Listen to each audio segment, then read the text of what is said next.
Hi, good morning. Good morning. Good morning. Morning. Hi, hi, hi. So welcome. So I see the upstairs, is open now. The reason why we had it closed was because, this class is getting a bad reputation. People say, well, it's a touchy-feely class. So I wanted to live up to our reputation, have everyone sit down here together. When you have a reputation, you should exploit it to the end.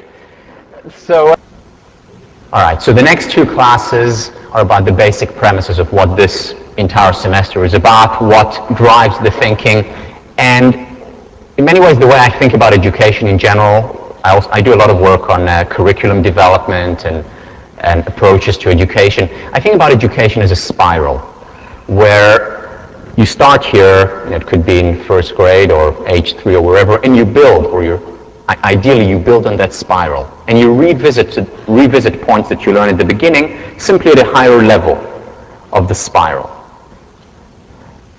This class is about, or the next two classes, is the bottom of the spiral, and throughout the semester we'll revisit these very ideas as the foundation. But before I go into this class, I want to just respond to something that one of the students brought up right after class. Daniel Valenti emailed me about this model. You remember the story about my girlfriend leaving me and then having that self-pity and so on, versus this. And what Daniel brought up, and he said, and he's right, what do you mean confidence? I mean, how can you feel confidence after, and I quote, someone dumps you? And he's right, and I clarified, and I wanted to clarify to the whole class, I don't mean confidence in the general sense. I mean confidence about being able to bounce back. Resilience, literally, means to be able to bounce back. If I'm a passive victim, I don't have much confidence that I can bounce back, that I can find someone else, that I can succeed in school despite the terrible circumstances. Whereas if I'm an active agent, I'm much more confident. And then I also thought that maybe the word hope would be more appropriate instead of confidence. So you can either put, confidence in my ability to bounce back, or hoping that things will work out in the long run. And we're going to talk a lot about hope, about optimism throughout the course. Is one of the characteristics, core characteristics of the successful and happy individual. And we're going to talk about how we cultivate these things. So just wanted to say a few words about this. The premises, the foundation of the spiral of this semester. This class will go against what a lot of classes, a lot of academia is about, which is demarcation, division, and rather it will try to create bridges among disciplines, bridges among ideas. Remember I talked about the bridge created between the Ivory Tower and Main Street. Second premise, again, the reason why I'm teaching this class is because I believe change is possible. But this is not conventional wisdom in psychology today. Many people believe that change isn't possible, that we're basically stuck with our early upbringing until the age of 3, our genetic predisposition, and we're stuck with that for the rest of our lives with minor, insignificant deviations. I will argue that change is possible.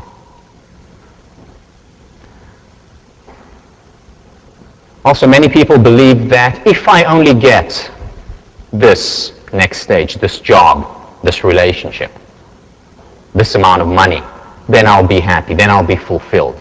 The rat race scenario. Well, what research shows is that that's not the case. That ultimately happiness, well-being is determined by the internal, much more than the external. Not that the external doesn't matter. External circumstances do. Far less than we believe. It's only part of the equation of happiness.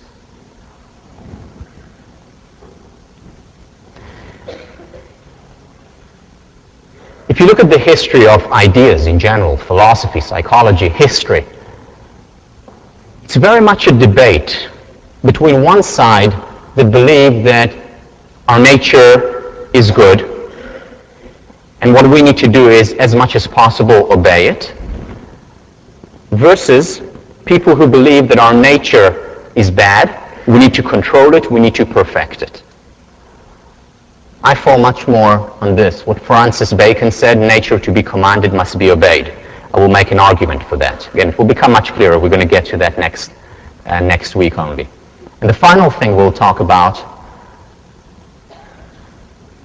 is, should happiness be our end? Aristotle thinks so. Aristotle said that happiness is and ought to be the end of all our pursuits. But other people are saying no. It's narcissistic, selfish, unhelpful to ourselves, to society, if we have this approach. I will argue for the fact that happiness is and ought to be the ultimate end. And what I will argue is that it leads to a win-win situation, certainly for us, but also for society at large. So these are the basic premises that I will argue for. Let me begin with the first one. Again, in many circles, especially within academia, but also outside, there is a clear demarcation, clear boundaries between things. Specialization is the call. You know, the world has become so complex, so fast, that the only way to deal with it in a sane manner is to demarcate, whether it's into departments or into sub-departments, sub-ideas, sub-molecules. And while there is sometimes justification for it, very often it hurts more than it helps. I mentioned the disconnect between the ivory tower and Main Street, where pop psychology is read by literally millions, hundreds of millions. You look at the bestsellers list, New York Times, self-help books. And on the other hand, we have rigorous, phenomenal academic literature that is read by very few people. And only a handful of academics are able to bridge the gap. You know, one of them is Professor Langer from the department here. Great writer, very accessible, and extremely rigorous. Another one is Dan Gilbert, whose work we'll talk about next time, who's coming out with a book which will be accessible to the person on the street, not necessarily to the academic, and also based on rigorous research. But it's rare. And it's important to create, to bridge. Because as philosopher Alfred North Whitehead said, the careful shielding of the university from the activities of the world around us is the best way to chill interest and to defeat progress. Celibacy does not suit a university. It must mate itself with action. Yep, it's all about sex. Who said that? But now you're sitting here and you're asking yourself, okay, nice quote, you know, evocative, interesting, but I don't want to go into academia. I'm not interested in academia. Why should I care? What has this got to do with my life if I'm not going into academia? The answer is everything. Certainly it has to do with your life if you are going into academia, but even if you're not, it has everything to do with your life. Here is why.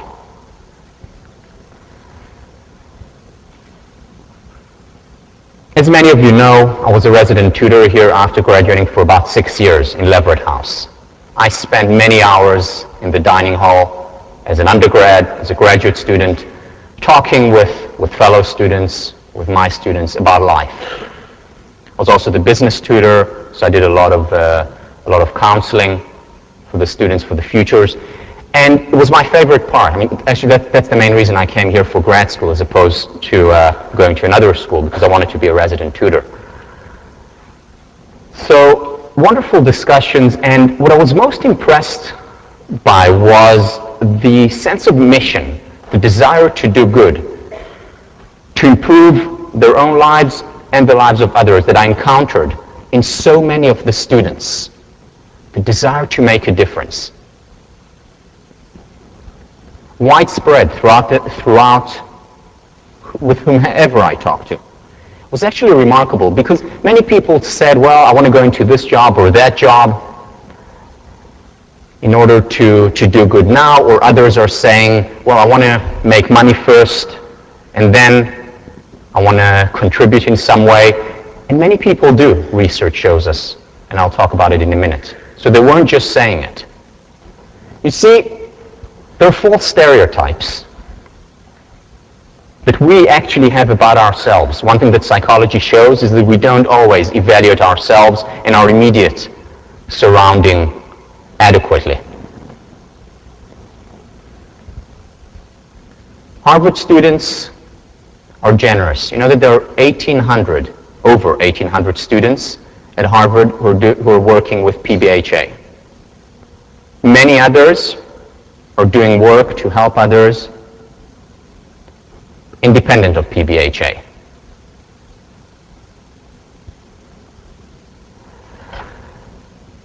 Upon graduation, many Harvard students go on, make a lot of money, and contribute to society. Again, I don't see them as two opposite sides of an extreme. They're two sides of the same coin. Contribute to society. In fact, in recent research at HBS, the capitalist school, 57% of graduates were on not-for-profit or social enterprise boards, contributing out of their own time. 57%. It would be much higher if you took away the younger generation, because the youngsters are still very busy in the rat race making money. Most of them then go on and contribute. Gives most of you, again, I think this is a good, this research shows where you will probably be a few years from now, contribute money to charity. Millions and billions, and not just to the Harvard endowment, way beyond that. There's also false stereotypes of Americans. So much criticism around the world about this country. That Americans are too individualistic, selfish in the negative sense of the word.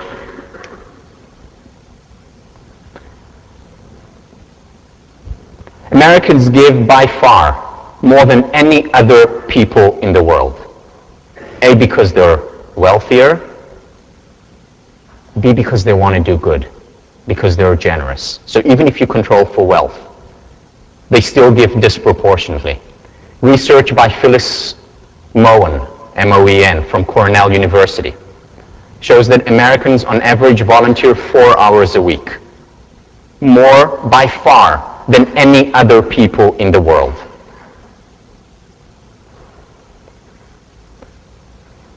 If we have these stereotypes. So we certainly have goodwill there.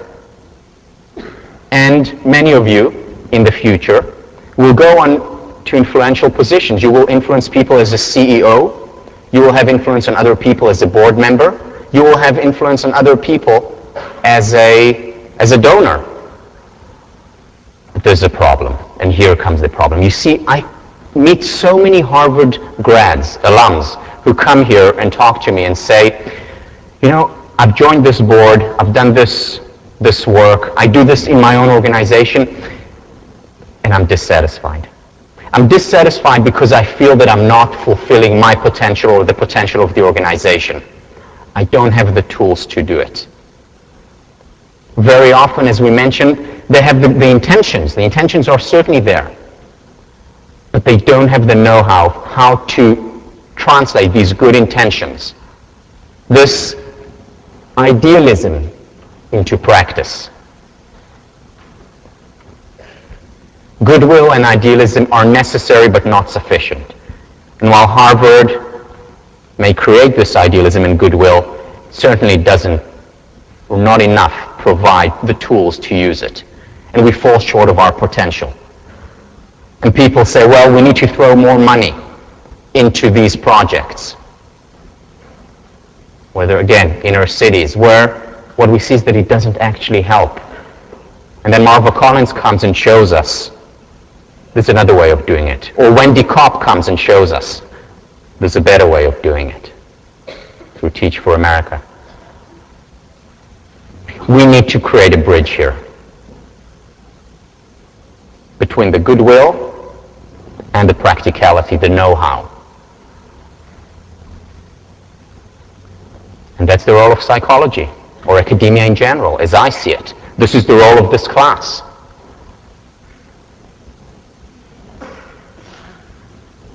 Because there is a lot of applied research. The problem, though, with the applied research is that it's not known. Not enough people know about it.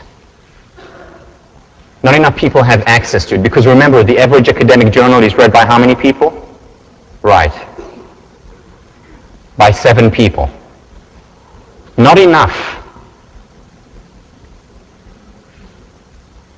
How many people outside in the world, again, good people with good intentions, know about the Pygmalion in the classroom experiments that show that if you communicate beliefs in your students, these beliefs become self-fulfilling prophecy, and you can actually raise students' IQ levels if you communicate to them that you believe in them.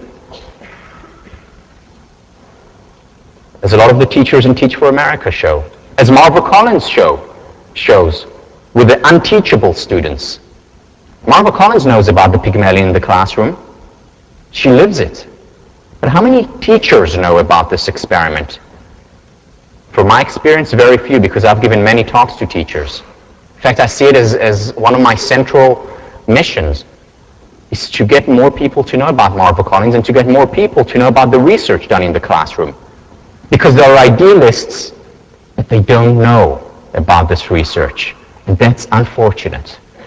Or how many people know about the fantastic work done for increasing self-esteem by people like Albert Bandura from Stanford University, or Nathaniel Branden, whom you're reading. Self-esteem is the buzzword today. But how do you increase self-esteem? Well, according to a lot of teachers and a lot of impractical idealists, it's by showering students with praise. Tell them how wonderful they are. Give them positive feedback. Then it will increase their self-esteem, and then they'll be better students and happier and so on. Yes, self-esteem increases performance in school. Yes, self-esteem increases levels of happiness. But you don't increase a person's self-esteem by showering them with praise indiscriminately. In the long run, you hurt them. But how many idealists know that? Marva Collins does. Yes, she gives them positive feedback. But does she make them work hard? The hard love, tough love kind of thing. Bandura shows that when people work hard and succeed as a result of that hard work, their self-esteem will increase, which will make them work harder, which will increase their self-esteem and success, and so on in a positive spiral. Not enough people, not enough teachers know about this. Not enough individuals know about this. Because growing up, and I'll talk about it much more when I talk about self-esteem, I thought that all I needed to do to increase my self-esteem was do well. So I did well. I was a top athlete. I was a top student. I got so much praise I can't even tell you. My self-esteem was low. And I didn't get it. Why? I did everything right, I thought. Because people don't know that this is not how you increase self-esteem in the long run. Yeah, positive praise is important, feedback is important, but it's not enough. We'll talk about what is enough throughout the semester. One of the central topics we'll address. How about the mind-body realm? Overcoming depression and anxiety. How many people know that meditation or yoga as a form of meditation can actually help one overcome anxiety and depression and rewire the way the brain works? Rewire the way the brain works by meditating. There's research, yoga done in with criminals in jail. that actually makes it less likely that there'll be repeat offenders. Can you imagine criminals doing yoga? Well, they do. They did. Practical idealism. Naive, right? Practical idealism. Or how about this? The research in conflict resolution, a lot of it. Already 50 years ago, with the work of Sharif, we know that it's not enough when you have a conflict for the people to just get together and resolve their differences and live happily ever after. You know, initially that's what they thought. It's called the contact hypothesis. Just bring people in touch with each other, in contact, and they'll resolve the conflicts. But what research has shown is that it just doesn't work. It's not enough. It's a first step, but what you need, according to Sharif and subsequent research, is a superordinate goal. What does that mean? A goal that you will work on together. Something where you will work interdependently, where you will be dependent on one another for the completion of that goal. Then, over time, prejudice will reduce, animosity will reduce, you will like each other much more. But where are the practical idealists who are applying this? Look at my country. Look at what's happening there. When people say, just get together into a room and you can resolve a 50-year conflict. It didn't happen. And because there are not enough practical idealists, people are dying. So there are real consequences to it. This is not just, oh, it would be nice to read about the Sharif work. No, this is a life and death decision that people are making. Especially many of you are going to go into politics, going into teaching. You'll have an impact on other people's lives and on your lives. And that's where psychology, that's when research, applied research, comes in and can help.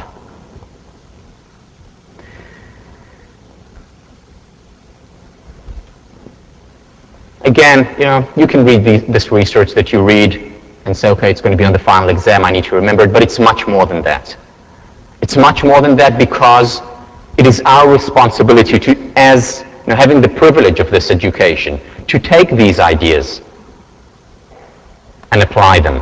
Whether you're a manager in an investment bank, or whether you're a teacher or a parent. These are practical ideas. That's why I talked about at the beginning about active note-taking as opposed to passive note-taking. If you come up with an idea, okay, I can apply this to my life, write it down. Or I want to talk to my dad about this. Write it down. This is when it will have most of an impact on you and also on other people.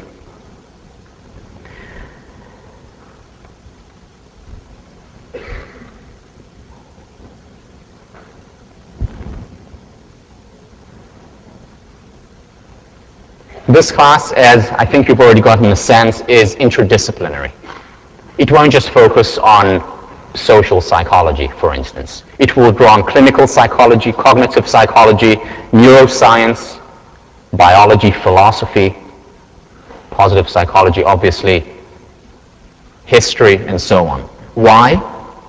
Because learning is better that way. There's a lot of research down here at the Ed School, a lot of it by Howard Gardner, but other people as well, that shows that we learn better when we take from different areas, different styles of learning. There isn't just a single style of learning. Now, it means that once in a while, I'm going to talk about things that you're not really going to connect to. It's not going to be meaningful to you. But it will also mean that overall, the class has more likelihood of appealing to more people. Won't please everyone all of the time, but more people more of the time. Also, creativity. Creativity doesn't come when we focus, when we zoom in on just one area and go into depth there. Creativity comes when we, through lateral thinking.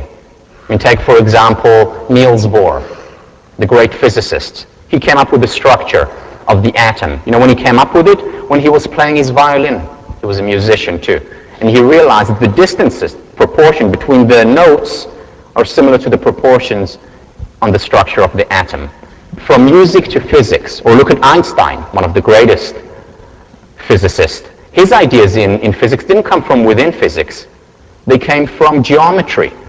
They came from, just from his imagination, thinking about riding a light beam.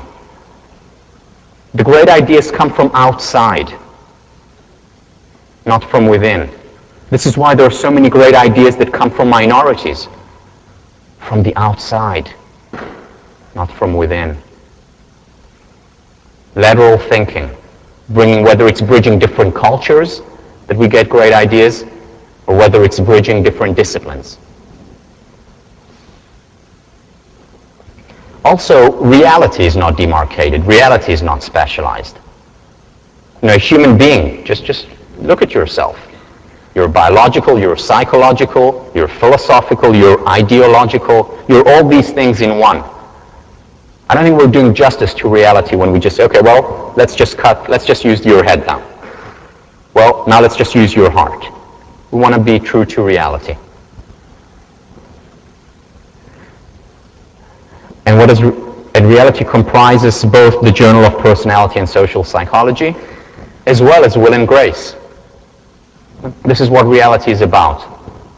And finally, I find it much more interesting to look at different areas. And when we're interested in material, we also learn it better, going back to the first point.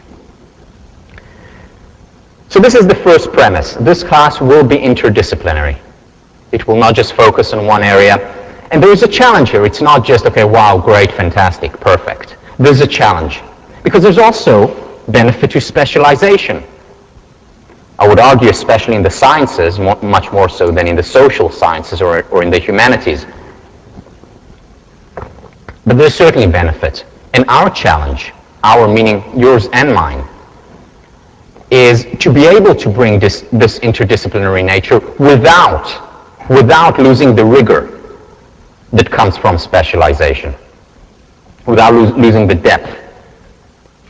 And it is a real challenge. I must say it's a challenge for me putting the classes together, but it's also about your challenge. And it's up to you to think deeply about the ideas as opposed to just superficially.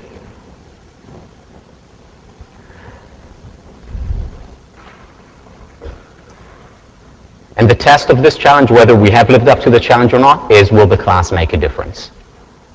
Now, you'll certainly get enough material here. I was interviewed this morning for 15 minutes about the class. And he said, well, what do you say about this class? It has a reputation for being easy. Yeah, it's also, it has a reputation for being a good class, but it's also considered easy. And I said, well, one, I explained to him about the idea of the simplicity of the other side of complexity, which I think we talked about. But the other thing that I said to him was, when you enjoy something, it's easy. So for people who love math and are taking, say, math, 21A, for them it's not easy in terms of they have to work hard, but it's certainly much easier than for a person who's taking math 1A just for pre-med requirements but actually hates math, the most difficult thing in the world. So difficulty is often determined by levels of interest. So if it is more interesting, it will also seem easier. At the same time, I don't want us to forget about the danger, which is loss of rigor that comes from interdisciplinary approach. Second premise. As I said before, I wouldn't be teaching this class if I didn't think change was not possible. And this may seem trivial to some people.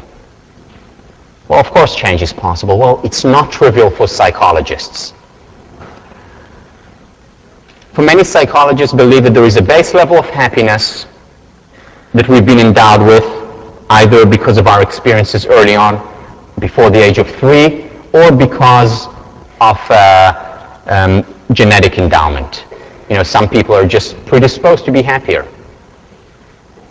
And it's true. Genes do make a lot of difference. But not all the difference. Most of the difference is up for grabs. Most of the variance, to put it in statistical terms. But as I said, there are studies that would argue otherwise. The most famous of them was done on human twins.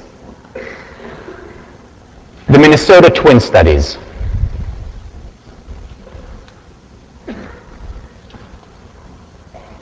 This is a study reported by Lichen and Tellegen in 1996, but it's a study that has been running for many years. And the study is very smart, because if you want to see how much of the variance can be attributed to genes versus the environment, all you need to do is take identical twins, monozygotic twins, and look at twins who were reared apart. And there are enough of them around the world for a serious study. In other words, let's say I have an identical twin, exactly the same genes, but I was brought up in Israel, and my identical twin was brought up in Saudi Arabia. Unlikely, but let's say. Or people brought up in the US versus others in Europe, or Asia, and the identical twin brought up in this country. Interesting, right? Same genes, very different upbringing.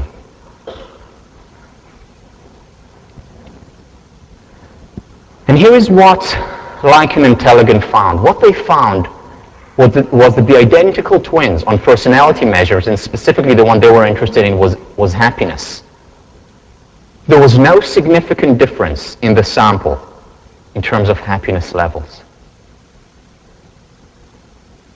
And this was the last line, the conclusion of their study that was then reported throughout the world at the time. It may be that trying to be happier is as futile as trying to be taller, and is therefore counterproductive. Serious stuff. I mean, they're not just saying that you can't change your happiness. They're saying that it may hurt you if you try to change your happiness. Why? Because it would be like saying, grow taller, grow taller, grow taller. Believe me, if it worked, I would have been much taller today. It doesn't. But it leads to frustration, right? Because it doesn't work. So this is what they're saying about happiness. We're predisposed, even before the age of 3. They're saying these are twins split at birth. And these are serious researchers writing about this. So is that true? So is change not possible?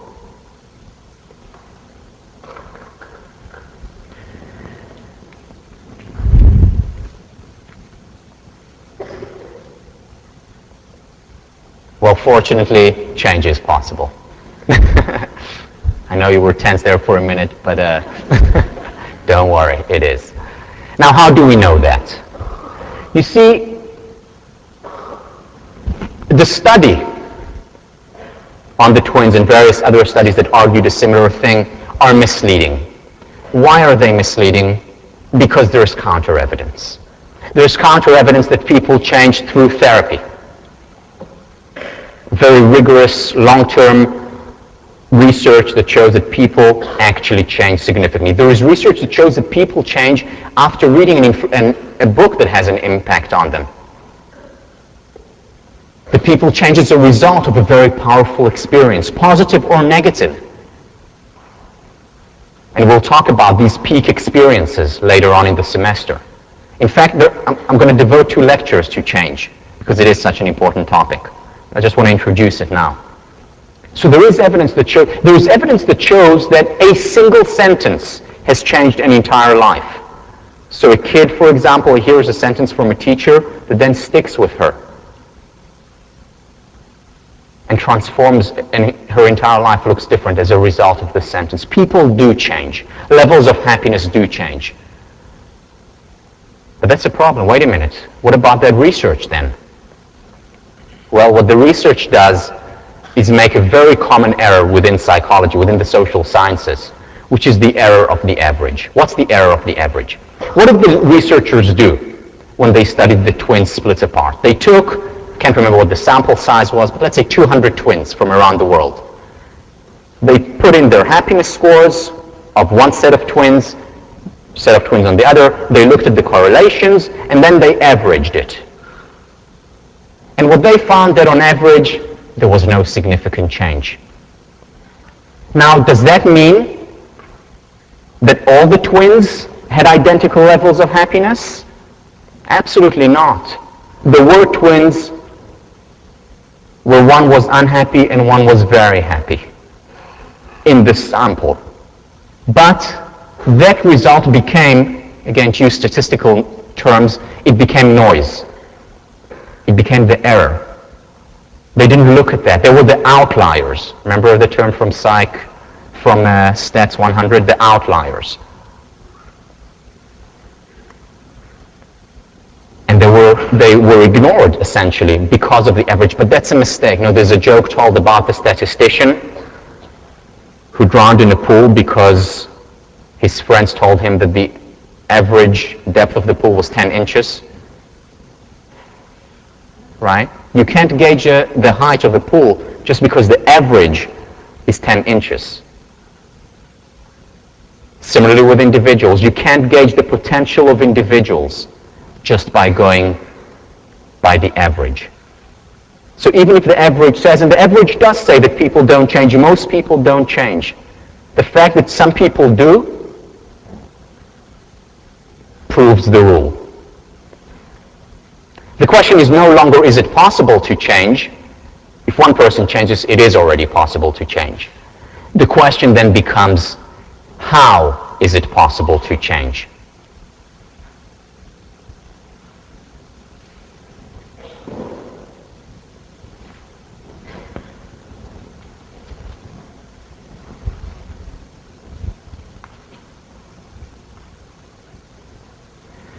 You know what the problem is with this research by Lycan and Tellegen and other people who argue that happiness is a fixed lot that we cannot change?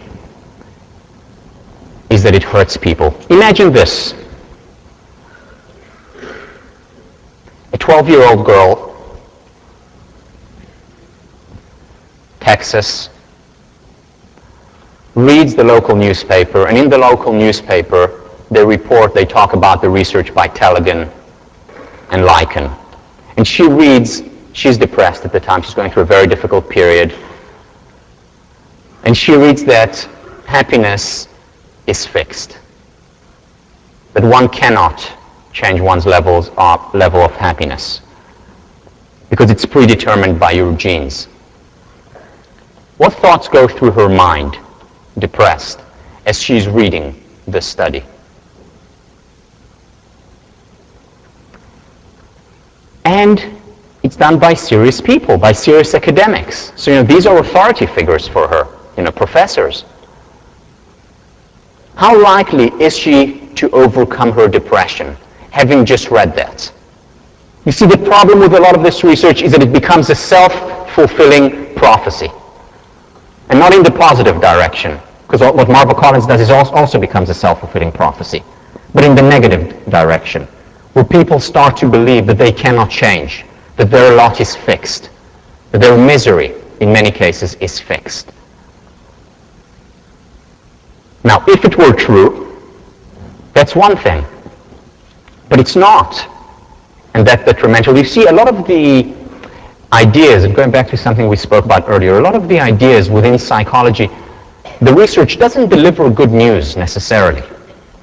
Here, the news that it delivers is that it's very hard to change. You know, I would have much liked to hear that it's very easy to change. Much better news.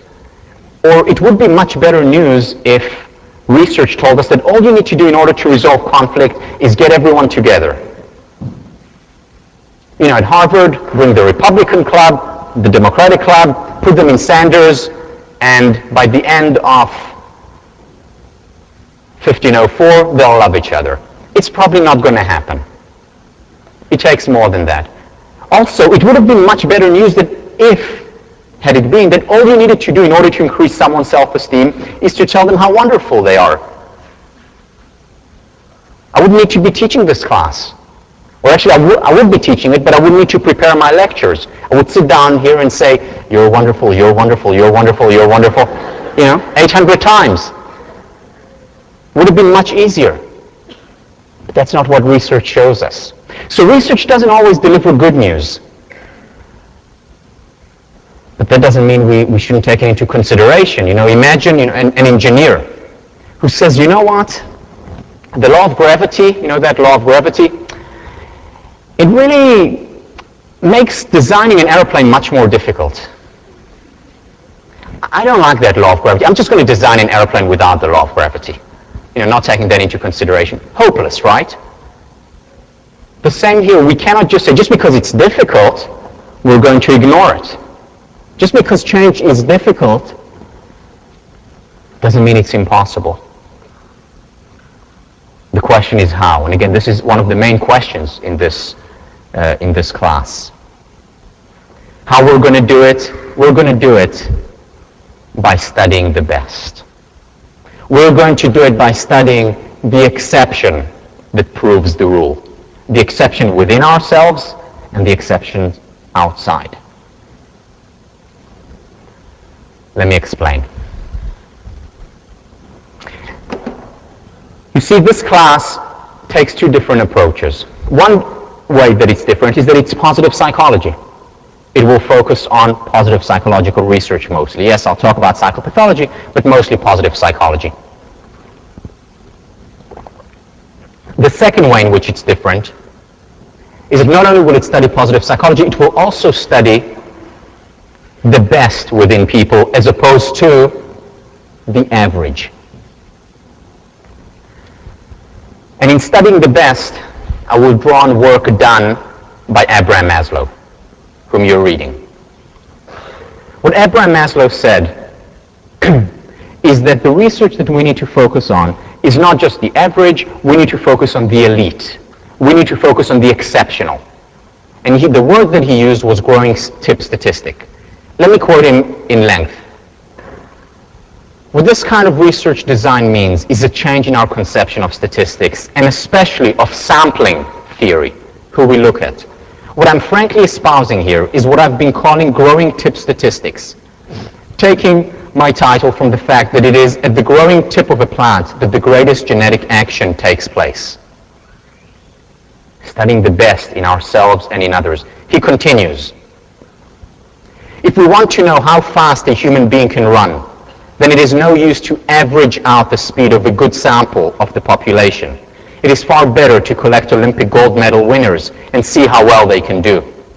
If we want to know the possibilities for spiritual growth, value growth, or moral development in human beings, then I maintain that we can learn most by studying our most moral, ethical, or saintly people.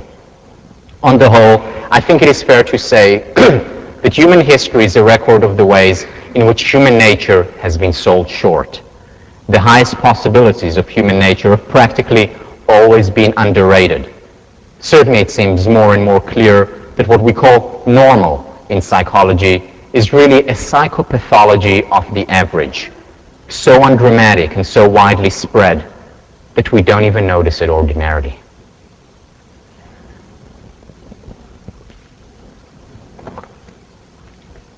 Can you see the implications of what he's saying? This was written in the 1950s. You want to make a better world? You want to have better people? Study the best. But there's a problem. There's a caveat here. Something is not quite right. Yeah, it makes sense what he's saying. I wouldn't study the average runner to know how fast human beings can run. But, I don't know, it sounds elitist. What do you mean to study just the best? I want to study the average. I want to study the masses. I want to study the common people. Well, there are two responses to this. First of all, it certainly doesn't exclude studying the average. Again, all I'm doing here is I'm saying the pendulum is shifted.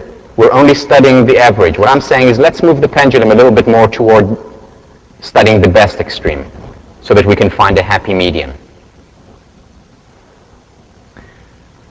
So we can still study the average. The second thing I'm saying here, and the second reason why it is important to study the best, is because ultimately everyone benefits by studying. Everyone, the average, the common person,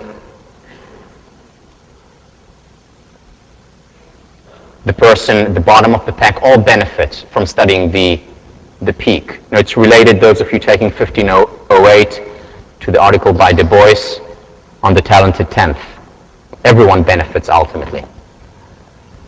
Can you imagine if we didn't have the study of resilience, if all we studied in inner cities were the average students?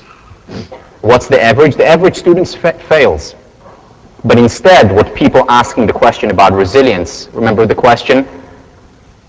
What about those people who succeed despite the negative circumstances? And when they asked this question about the select few, they were able to learn things that then applied to everyone else in inner cities. Studying the best, applying it to the rest.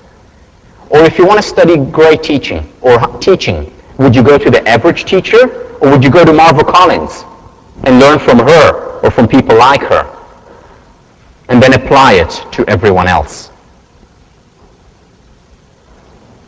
Or a study of meditation. If you wanted to study meditation, would you take a random sample from this class, or would you go to Tibet, to a monastery, and study the best?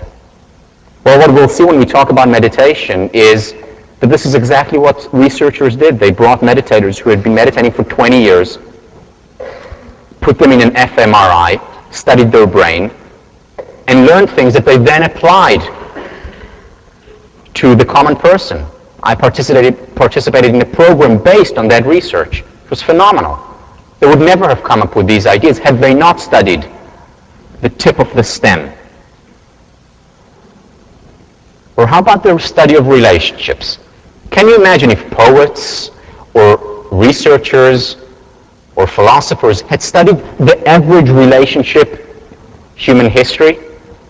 The average relationship, I'm sorry to say, is where the woman was subjugated. That's the average relationship throughout history. What if people had just studied that? But then came John Stuart Mill and studied an exceptional relationship, his own. And there were other people who studied exceptional relationships. And now we have a different norm as a result, in our culture, as a result of studying the best versus studying the average. We also need to study our personal best, not just other people's best. We've all, each and every person, just like we've all experienced anxiety and depression and feeling down, we've all experienced peak experiences. We've all been ecstatic. We've all had periods in our lives when we were very happy. What can we learn from these periods? Why are we constantly obsessing about the time when I was depressed or the fact that I'm depressed now? Why not learn from these experiences, from the tip of the stem in terms of our own experiences, and then apply? So what did I do then when I was really happy? Well, I participated in extracurricular activities. I worked with people. Oh, well, maybe I can apply it to the rest of my life. Maybe when I look for a career, for a calling, I can ask myself, when was I at my best? When was I at my happiest? And from that sample, say, all right, now let me apply it to the present. You see, the difference between studying the average and studying the best is that the average describes. It will describe what my life as a whole is. It will describe what relationships have been throughout history. It will describe what the average teacher does or what the average student goes through in an inner city. It doesn't prescribe. Studying the best prescribes. This is when we become, when we study the best, the scribes in our lives. When we determine what our future is.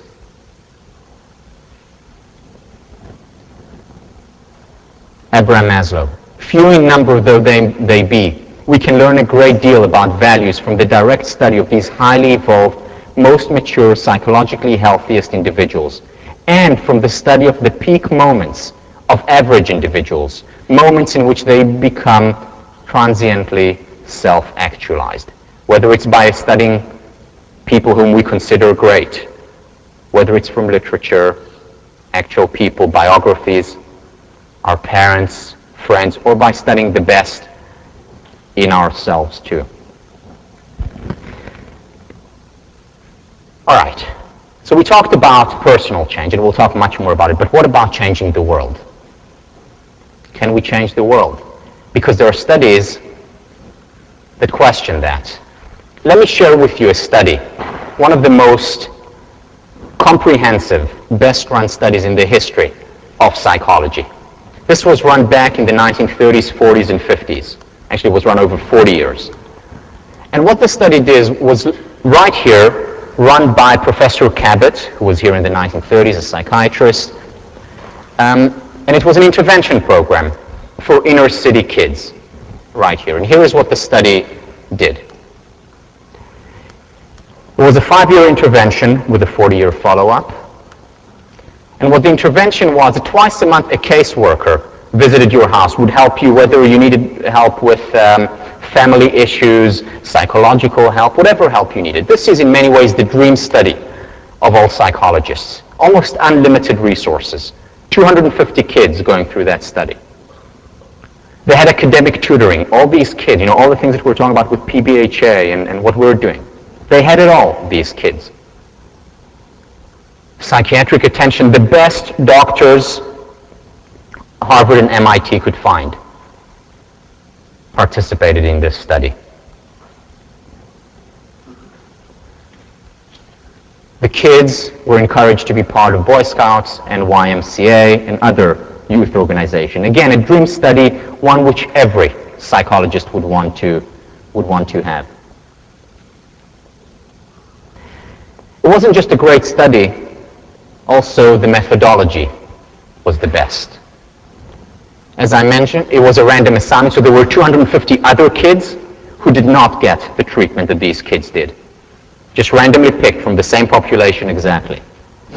40-year follow-up. Again, can you imagine the resources that went into this study? And yet the results were shocking. Even though the caseworkers, the psychiatrists, everyone involved in this study would praise this study to the hilt. Everyone said, wonderful, the best thing ever. The results didn't quite pan out. In terms of juvenile offenses, let me read you some of the results.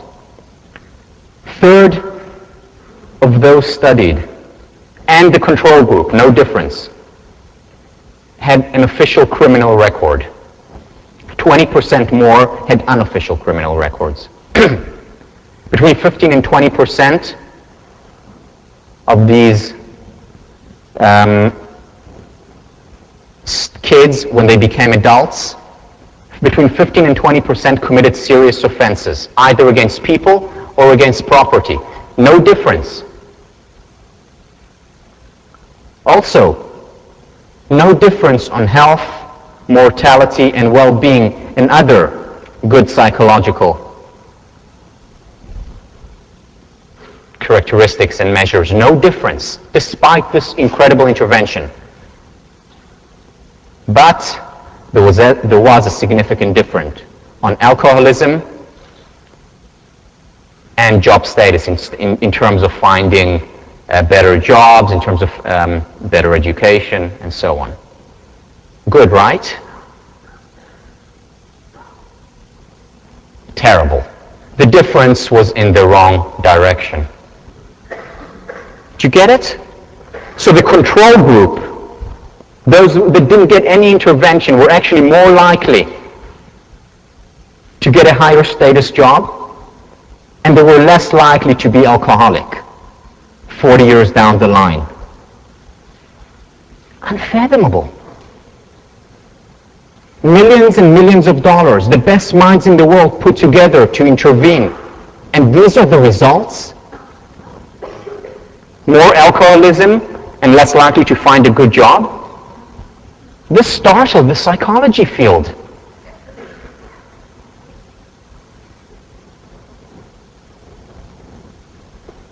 So is society, on a grand scale, I'm talking now, societal change possible? Or should we just, be hands off because an intervention, it seems, can harm more than it do good, more than to do good?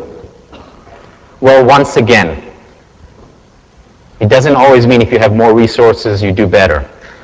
The exception proves the rule. There are studies, there are individuals who make a lot of difference. The problem is that there are not enough practical idealists out there who know what actually makes a difference. There are programs for self-esteem enhancement that actually work, that have been applied in some inner cities.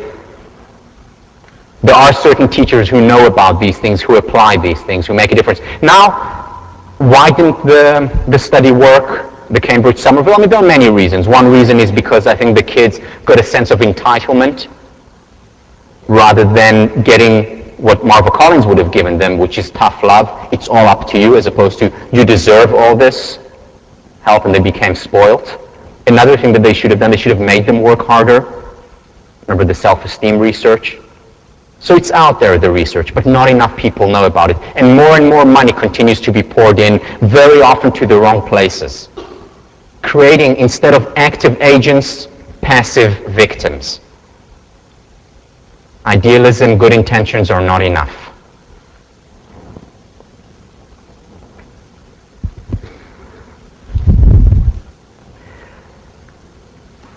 You know, I talked about the Happiness Center. Well, there are too few around the country, a few centers that are concerned with this, practical idealists who are united, who talk about how can we make large-scale difference. Abraham Maslow had a similar project in mind. He said, what I'm suggesting is Manhattan Project type attacks upon what I consider to be the truly big problems of our time, not only for psychology, but for all human beings with any sense of historical urgency. The Manhattan Project, you know, arguably the greatest scientific joint project in history, where the greatest scientists like Szilard, Fermi, Bohr, and under the tutorship, the guidance of Oppenheimer, got together to create the atomic bomb before the Nazis would create it, back in the 1940s. So what he's saying is that we need a similar project with the greatest mind, the best minds, to get together and to think about these big problems, these ideas, to think about scientifically, rigorously, not just within one discipline, but from all disciplines, and to come up with solutions to our biggest problems.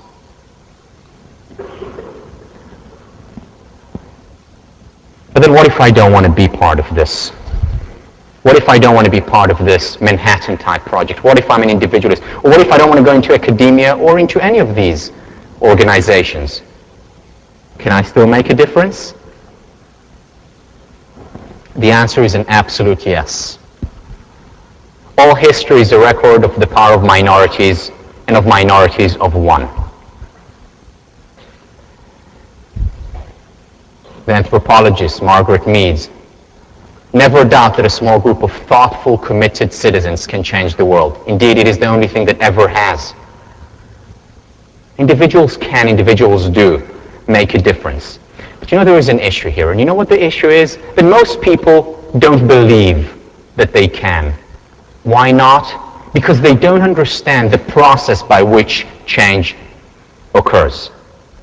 See, they don't understand that human networks are exponential. This is how change occurs. Let me give you an example.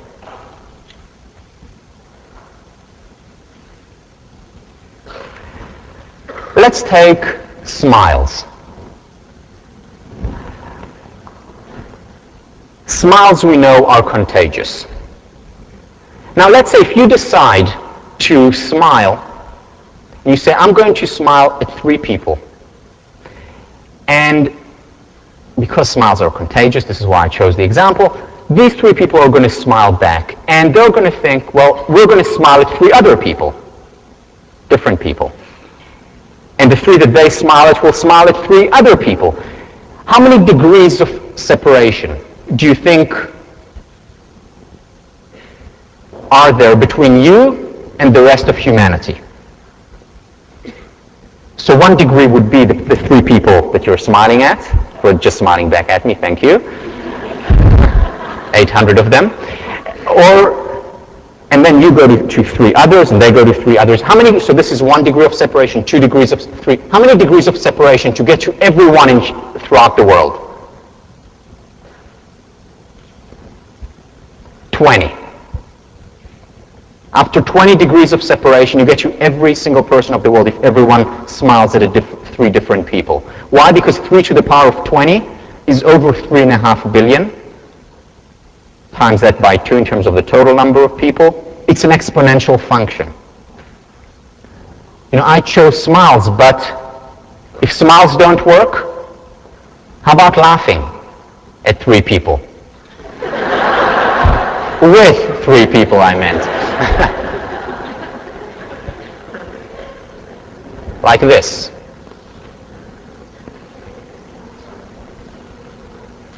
A ver cuánto tiempo aguantas sin reír.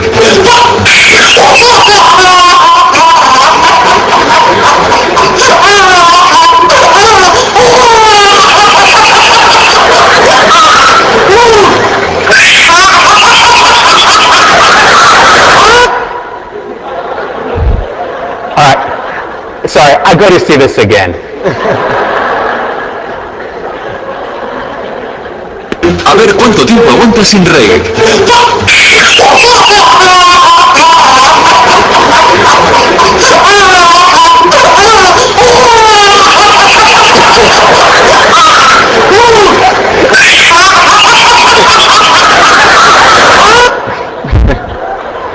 Too much, too much.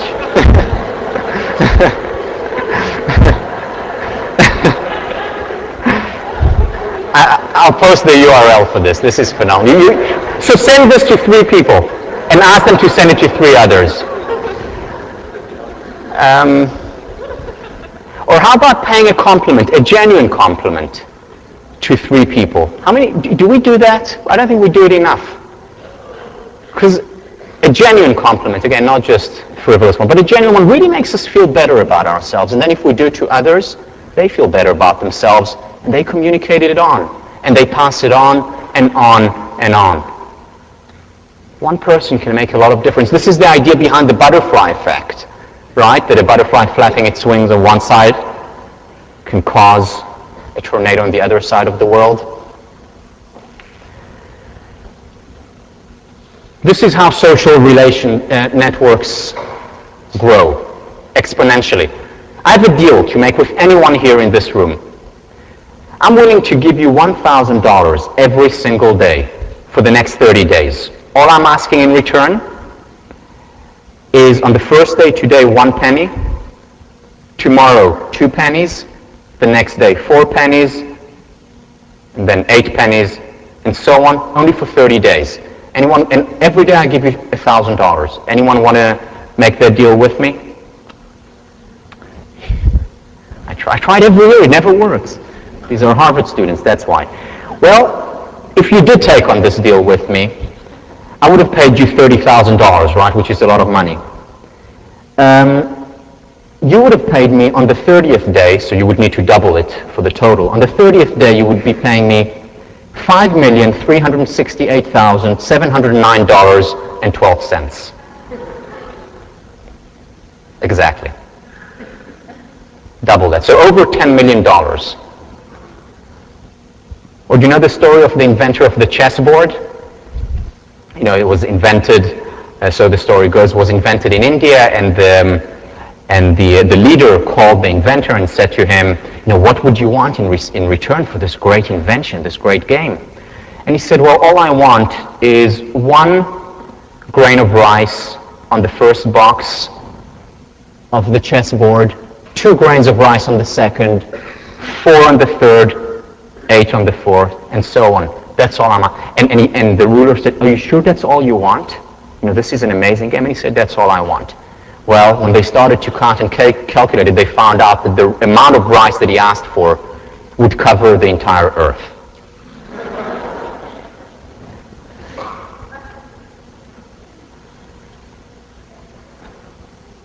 Yeah, this is the exponential function.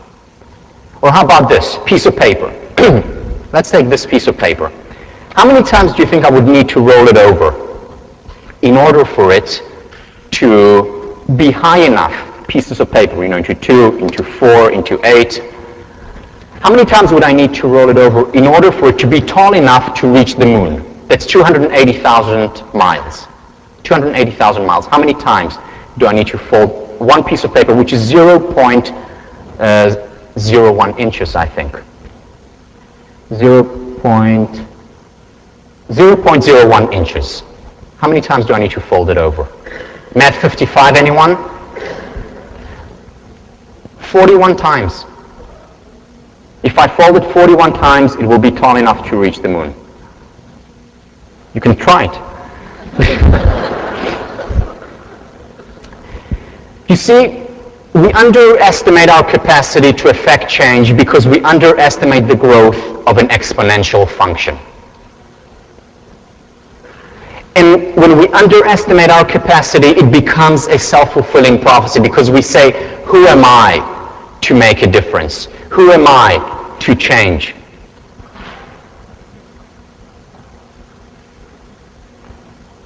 You're an entire world, and you can affect the entire world. I want to end by showing you an excerpt, a video clip from one of my favorite movies. Many of you know it. Pay It Forward. It captures in many ways the idea behind this course. I want to show you the trailer for those of you who haven't seen it. The trailer for this movie that talks about the exponential function. So just to remind you, what is this? Just bear with me. It's 2 more minutes. Bear with me. What this movie is about, basically the kids were given a class project to make a difference. And here is the project that one of the kids came up with.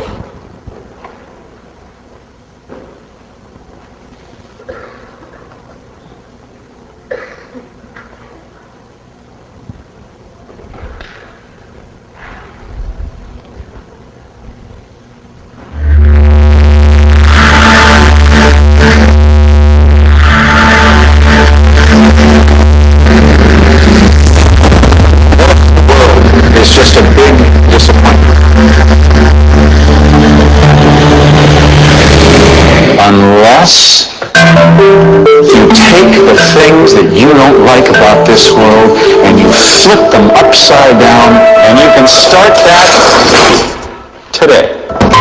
That's me, and that's 3 people, and I'm going to help them. And they do it for 3 other people, and they do it for 3 more. But it has to be something really big, something they can't do by themselves.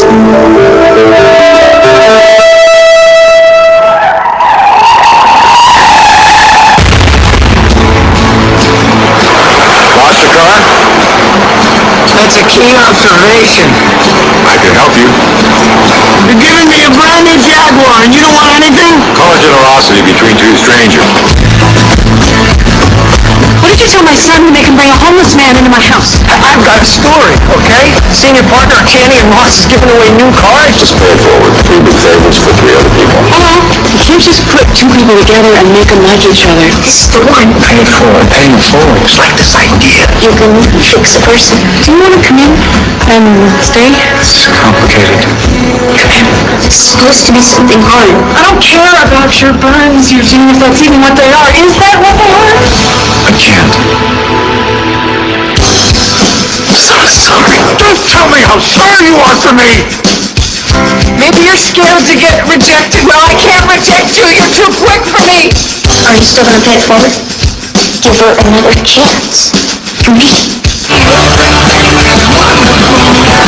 You're wearing this. I want to wear the cream dress. Oh, you smell good. Are you sure? Yeah. Pay it forward. The movement. It's reached the legs. Come on. The movement?